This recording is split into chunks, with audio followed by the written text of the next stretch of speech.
Wow. Okay, we popped up to, whoa. Oops. Before you dropped it, it was about 6 something.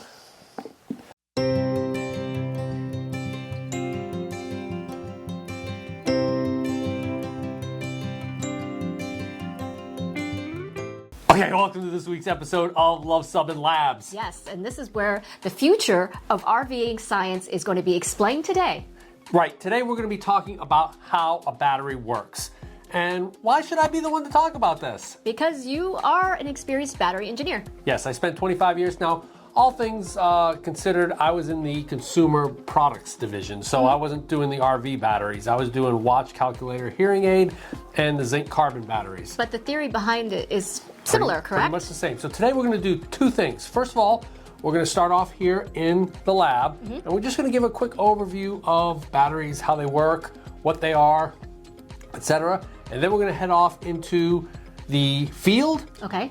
We're going to get the battery of our RV, and we're going to go ahead and do some stuff to show how the battery kind of works in the RV. Should be interesting. All right, ready to hit this episode? I'm ready for some science. All right, well, let's go ahead and start at the very beginning. And that must be a good place to start. Yes, I think Julie Andrews said that, didn't she? Yes. Okay, so a definition. What is a battery? A battery is something that contains potential chemical energy and converts that to electrical energy. Okay. Right, we all remember, like in high school, you have potential energy, like this ball up here. Okay. And then you convert it to kinetic energy. Yeah, Okay. pickleball's a thing with us now. The battery was first discovered by Alessandro Volta, and he did something that was called a Voltaic Pile. And we're gonna go ahead and do that. So a battery really every battery consists of 4 things. You have to have 4 things. You have to have an anode, a cathode, a separator, and an electrolyte. Okay. Okay? And in our particular little voltaic pile we're gonna make here, we're gonna use copper and nickel as our 2 metals. Okay, but is that the cathode or the anode or what? Excellent question. So how do you know which is gonna be the anode and which is gonna be the cathode? Well, that's through the galvanic series. And that chart shows which is more anodic and which is more cathodic. And that will show whichever one is higher up on the list, it's gonna be more anodic, more noble. Okay, so this is basically the metals sharing electrons with each other, correct? And as they share those electrons, one metal is going to want to take in more. Okay. And one metal is going to want to give up more. The anode is going to take in those metals, those electrons. It does so, it becomes negatively charged because it's got more electrons than the other one. Okay. And the other one's going to lose some of its electrons, so it's going to become positively charged. Okay. And then when you hook those two up with a wire, electrons will flow from the negative to the positive, and you will actually have electricity generated. Okay. Let's go ahead and demonstrate that with these 2 metals, and we'll get our separator going. Okay. All right, let's go ahead and put our voltaic pile together. All right. So as you can see from our galvanic series, the nickel is below the copper, so the nickel is going to be our cathode, the copper is going to be our anode. So what we're going to do is we're just going to stack them up like Alessandro Volta did. This is just water and salt. It'll work. So you're dipping each piece of paper in water and salt? Yeah, and that allows the ions to flow. Without that, they're not going to do that. So you're putting your Yep. points on 1 penny and 1 nickel, correct? Yep. Okay, so I'm getting 10, 9, 8, 9.967. So we're almost getting a volt out of this. Almost a volt. Yeah, well, there's a volt right there, 1.015. All right, so let's just call that a volt. So from just that simple system, we're getting voltage. By the way, the galvanic series is super important because it's why you don't use a brass plug in your aluminum water heater, because you can see that aluminum is very anodic, and I can check out that video up here. You'll see some of the same stuff. And that's where you get the word galvanic corrosion, correct? Yes. So anyway, we're able to get a voltage out of our little voltaic pile. Correct. Okay. Cut everything from right here. Right, it was getting too boring even for us. Yeah, we edited this video and we're watching, like, I went on for 10 minutes about rechargeable batteries, lead oxide turning to lead sulfate, and the deep discharge. Yeah, it was getting a little bit tough. So let's just go ahead and tell you what you need to know as an RVer about batteries. There's really only 2 choices when it comes to RV batteries. You've got lead acid and lithium. within the lead acid group is AGMs as well. So there's advantages and disadvantages to each. But the other thing that I always see people going out buying is they go out and the first thing they do, even before they get their first RV, is they stock it up chock-a-block with lithium batteries. Do you need that though? Lithium batteries are only needed for boondocking and or if you have high power requirements whilst boondocking. Okay, so realize that if you're parked at a campground, most of the time, lithium batteries are a big waste of money for you for the most part. Because you're going to be on shore power. Yes, and even with a generator, you're going to be able to recharge things. So, you know, you got to look at your power requirements too. So that's the first thing is what type of camping are you going to do? And in many cases like us, this makes sense. Out east here, we don't have a lot of opportunities for boondocking. And if we're boondocking for a music festival for 2 or 3 days. Or maybe a harvest host. Or we can get by just on this. Yes. So also know that when you're charging with solar, you've got basically an endless, we could boondock for weeks with this if we had good sun. Yes, and we have a video on that when we boondocked for 4 days on a crappy lead acid battery because we had the solar. And you can check that video out here we because had the solar, and we could go weeks if we needed to with just this if we had good solar. So that's the first decision you have to make. So let's talk about some of the advantages and disadvantages of each of these. Okay, so this is the crappy lead acid battery that we like.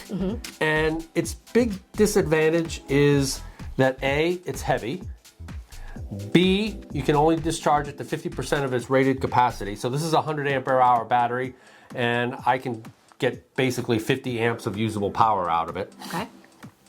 You have to maintain it with distilled water. We'll check that out when we get out into the field. And there's other maintenance involved too, like during the winter. Yes. You have to make sure you keep it charged, all those other things. The big advantage to this is that it's cheap. You know, it's $100 for one of these versus $800 or $900 for a lithium battery.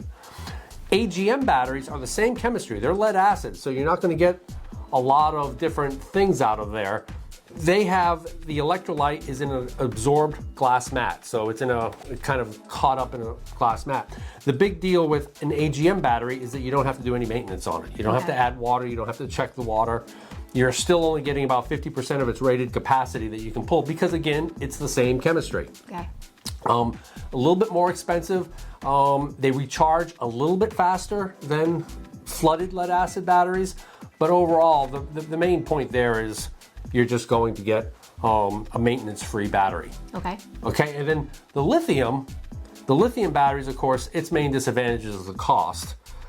All the lithium people will tell you that over the long run, it's a good thing, and it probably is.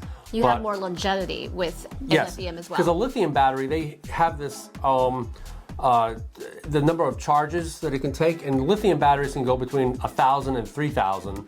Complete discharge, complete charge, whereas the lead acid batteries are probably in the 500 type range. So the battery's going to last a lot longer. It's going to be a lot higher capacity. You'll have the full 100 ampere hours. So if it's rated for 100 amp hours, you're going to get 100 ampere hours out of it. The discharge curve is nice and flat. So as things start to discharge, you're not going to see things like dimmer lights and stuff like that. It's going to stay nice and flat. The battery is also a lot lighter. So if you're thinking of taking the battery out during winter storage, it's a lot easier to handle. And lithium batteries have a very low self-discharge. All batteries self-discharge during storage. Yeah, those are the advantages and the stuff that you need to do to... So just final conclusion is that the lead acid battery is good if you're going to do on shore power, and the lithium is good if you're primarily going to be boondocking. That's the nutshell. Okay. So consider those things and leave a comment below as to what you think is a good battery and what battery you use. Do you use lead acid? Do you use AGM? Or you use lithium? And if you use lithium, comment as to how much boondocking you're really doing. Are you going out for a week at a time? Are you going out for a month at a time, all the time? Or is it like, I bought a lithium battery so I could go to a harvest host at night? Comment below. Yes. Okay, and because we're in winterizing season, I'm going to go ahead and talk about my likes and dislikes for winterizing a RV battery, okay? And none of these are bad options. Well, there's one bad option, and that's basically doing nothing. Okay. But there's the solar, there's the charging, and then there's the taking it in. Okay. So one of the things I do is I like, the best way, in my opinion, is to take the batteries off the rig, bring them inside, check the water if you've got crappy lead acid, Okay. charge them fully, Okay. and then let them sit for a day, and then take the voltage. Okay. And then let them sit for the whole month, offload, peacefully at rest, Okay. and then take the voltage at the end of the month. All right. And what are you looking for? You're looking to make sure it hasn't lost a lot of its capacity, because if a battery can't hold its charge, that's an indicator that perhaps it's on its way out. It's reaching its end cycle. So you should only lose about 0.001 volts per day. Okay. If you lose anything more than that, you know, if you put it on charge and you're at 12.6 and you come and look at it and you're at 12.2 or 12.1 at the end of the month, your battery is on the way out. Okay. Okay, and then I do that every Single month while we're here. Yep, and that's just the way I like doing it. The next step is you can have your converter charge it by plugging it into 110 volt power. Okay. And I don't personally like that because I don't like running my converter Okay. 724 throughout the entire winter Right. when it's not being used. I mean, Okay. everything has wear and tear on it. You've got your cooling fan that's running, everything, all the circuits running and stuff like that. So I personally don't like doing that. It can be done. You're Right. not going to kill your batteries. You're not going to hurt your batteries. You're just going to place, Some wear and tear on your converter. if you've got a multi-stage converter, like I said. Yes. You can tell if you've got a multi-stage converter because you'll see 3 different types of charges going into the battery. You'll see the bulk charge, which will be like sometimes 13.9, 14 volts.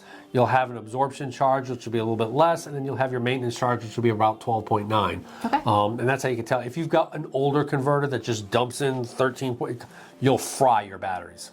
Now, one option that somebody mentioned that I read about, this is not my idea, this is somebody else's, but I think it's a good idea, is if you want to put your battery on a charger, go ahead and put a timer on it. You're not running your converter all the time, you're topping that charge off, and because it's a smart converter, if it sees that everything's good, which it should, it won't really do anything. It'll just do a little bit of a maintenance charge. So that's a good way to do it if you wanted to do that. That's a good way. Okay. And the last way that I don't like is solar. And again, you can do it. Absolutely, you can do it. And it'll work. But there's just too many variables in solar for me to keep my batteries charged. Well, it depends on also where your solar is. If it's on the roof and it snows, what will happen? Right. Snow, bird droppings, you've got less sun during the winter day. Your sun angle is lower, so you're getting a lot less charge input, and you're getting a lot less more variables that could cause you to have a problem. So let's just say you go a week with snow on top, and then it's cloudy afterwards, and you get your LPG detector draining it, and you know it's like all of a sudden you could find your batteries, you're still having trouble keeping up with the batteries, keeping up the charge and stuff like that. Plus, I don't like personally the discharge and charge every night. It's minor, it's super minor, it's not going to kill the batteries, but at night that LPG detector's taking it down. And then you're going to recharge it during the day. All right, let's go ahead and get out into the field and do some more work with our lead acid battery. Okay, we're going to start out here in the field. We've put the battery in. You can see it's not even in its case right now because we're home for about a month. And when that's the case, I actually take the battery out, I bring it inside, let it rest, trickle charge it, etc. So let's go ahead and take an initial voltage with the battery completely at rest. And by the way, that's the only time this particular battery chart can be used is when the battery is sitting there at rest. So let's go ahead and take a look at it. All right. What do we got? 12.72. 12.72. So that's a 100% charged battery. Okay. Let's go ahead and connect So when it. it's not at rest, will it be showing something less than yes. 12.72? Right. Whenever you're hooked up. Well, let's go ahead and take a look. Let's not answer with making stuff up. Let's answer check with it science. out. So they won't be at rest now. What is it now? 12.66. 12.66. So let's go ahead and take a look at our Victron and see what's happening. Why? Just by hooking it. Now, remember, we're in store mode as well. But there should be something drawing on it, correct? Even if go it's ahead in and see. store mode? Okay, so we've got about 0.21 amps flowing through the system right now. Now, why would that happen if everything is off? Is it something that's on regardless of the storage mode? Exactly. Your LPG detector is constantly drawing voltage, drawing current from the system. Because it's always on, right? Because it's always on. It's wired directly. So as you can sit here and say, look at this Victron. Is that maybe why you don't want to leave your battery attached even if it is in store mode? Because it'll eventually drain it? Exactly. And that's why people will come back and say, you'll see it on the internet, hey, what happened? I absolutely put my rig in store mode and its battery's dead. So it says here it'll be dead in about 10 days. Yep. So we'll go ahead and take a look at the math, and this battery will be dead in 10 days doing nothing. So that's why when I'm here for a month, In store mode. I'll disconnect at least one of the negative terminals if I don't want to Drain the battery. Or I'll plug it into my house. That's also acceptable if you're going to leave it there for short periods. Let's go ahead and turn it off store mode, and we'll go ahead and check the voltage then. Okay. So we've just actually taken it off of store mode, put it into use mode, and we see now we're at 12.51 volts. So we've gone down quite a bit there with using almost no capacity. We've only used 0.1 ampere hours total, but we've got some loads. So some of those extra loads could be indicator lights. We've still got the LPG detector, stuff like that are adding to that. So let's go ahead and run our jack up and down, simulating we're using the jack. Hitch up.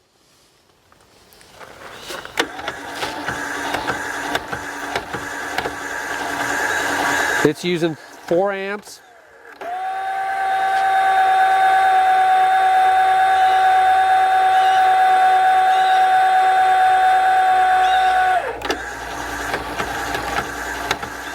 It's funny, going down it uses about 3 amps. You can see that. So the other thing you can see is instantly the voltage drops to below 12 volts as I'm continuing to use the battery. And that's because whenever a battery comes under load, the voltage drops, okay? And so that's one of the reasons you can't use this chart that I mentioned earlier while things are under load.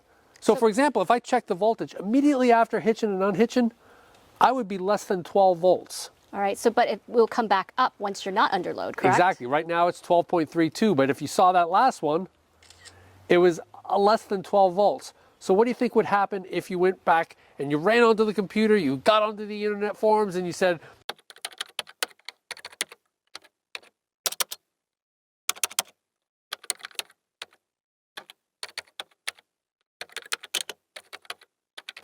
what do you think is going to happen? You're going to get a litany of people saying, A, use this chart. If you use the chart, your battery's dead. Your battery's toast because anytime a battery goes below 12 volts, it's dead. And that's just not the case. And again, we're going back up. We actually use 0.3 amps the entire evolution of raising and lowering this, and it's slowly going up, 12.38, 12.39. And that's why the Victron thing is just so critically important, because you can't tell what 12.4, so it's now recovering. So to me, I liken it to like a runner doing a 100-yard dash. They're using all their power, they're going crazy, and then they're walking it off. After they cross the finish line, they're walking it off. They're slowly getting their energy back. They're slowly getting everything back, and that's exactly what's happening when you're putting a high draw onto this system, onto a battery like this. It doesn't mean your battery's dead. It can go below 12 volts, but resting. Now, if I were to take this off, let this sit, let it come back, check it tomorrow, and it's below 12 volts, then yeah, the battery's probably dead. But just know that as the battery discharges, it's going to do that variable voltage, and that's why the Victron is so much better than 12.45. We're still coming back up without doing anything. We're as low as 11.96, and now we're at 12.45. And it says we've got 1 day, 10 hours left of usable service. So we can actually do the math here, and we're still only using 0.28 amps per hour. So like I say, when I boondock, and the first thing I do is I know that with the LPG detector takes about 0.28 amps. So I know that. I know with the refrigerator running, it bounces it up to about 0.6 amps. And so the first thing I do whenever I'm boondocking is I make sure I'm seeing around 0.6 amps once the fridge is started. Yep, and so you also make sure that there's nothing running that you don't know about. Exactly. You have those closet lights maybe, or something that we don't know about. Because if you do, and everything's off, and you're still getting a high drain, then you've got a parasitic draw somewhere. And stay tuned, make sure you subscribe to this channel. I'll show you how to check for parasitic draws in a Luv Subbin Shorts video this upcoming weekend. So there you have it, a little bit about how your RV battery and how batteries in general work. Absolutely, and it's just so very interesting how batteries, no matter what their size, kind of work very similar.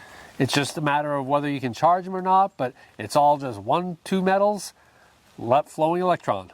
So if you like this video, Give us a big thumbs up. and if you think we've earned a subscription, click the subscribe. And comment below if you have any additional questions that we did not cover in this video, and we'll try to answer them. Because we come out with RV and Airstream related videos just like this one every Tuesday. Thanks for watching.